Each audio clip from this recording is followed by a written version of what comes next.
kalfadhigiisa deegaanka xildhibaanada golaha deegaanka degmada Garadaga iyo saaka soo gabagabay kadib markii muddo 3 cisho ka socday howlka dowladda hoose degmada Garadaga kalfadhigana ay ka soo qayb galeen xildhibaanada badooda isla markaana uu shir gudoomiyaha golaha deegaanka degmada Garadaga ahna maayka degmada Garadaga Faarax Aadan Ciise ayaa intuu socday kalfadhigana waxa lagu gurfay isla markaana lagu falaqaynaa jadii ka soo baxay kalfadhigana saxaafadda dibadjoog ka hadaya markuu soo idlaaday waxa warbixin dheeraad ah ka siiyay bahda saxaafadda guddiga fulinta dowladda hoose degmada Garadaga iyo ka mid ah xildhibaanada golaha deegaanka iyagoo carrabaabay inay kalfadhigan qodobadiisa ay ka mid ahaayeen dardigelinta howlaha cashuur ururinta iyo sidii looga qayb qaadan lahaa wadada isku xidhaysa gobolka Togdheer iyo gobolka Sanaag iyo sidii bulshada ku dhaqan degmada Garadaga iyo waaxigeeda looga wacyigelin lahaa xaalfinta deegaanka ugu horreyn ka hadlay maayirka degmada Garadaga Faarax Aadan Ciise isagoo arrinta ka hadlay hadaladiisa waxa ka mid ah sida tan fadhigii golaha deegaanka ee sideedaad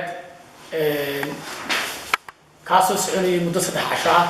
ayay soo gabagabeynay maanta waxyaalaha la isticmaalay waxa ka mid ahaa dardargelinta cashuuraha ilaalinta ama adkeynta nabadgelyada ilaalinta iyo ka hortagga dhibaatooyinka lagu la kaco deegaanka iyo waxa kale oo ka mid ah iyaguna oo si weyn looga la faguray in sanadkan si xoog leh looga qayb qaato bulshada deegaanka lagu wacyigeliyo sidii ma garanaysaa looga qayb qaadan lahaa dhinaca dhaqaale ururinta wadada isku xidhaysa gobolka Sanaag iyo gobolka Togdheer kalfadhigii golaha deegaanka degmada Garadaga oo galay oo kalfadhigii sideedaad ah oo socday ilaa bisha 6 7 8 oo maanta gabagaba ah aan run ahaantii aad iyo aad baan uga mahadnaqaynaa golaha deegaanka bahda saxaafadda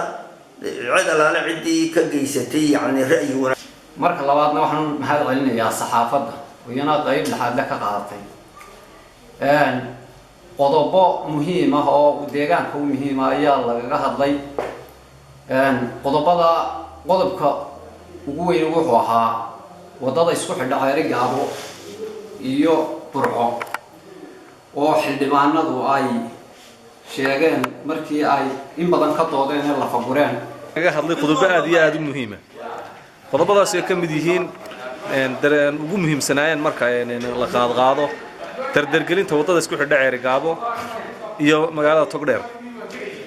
wadadaas oo hadda runtii meel fiican maraysa aad iyo aadna aan uga mahad celinayno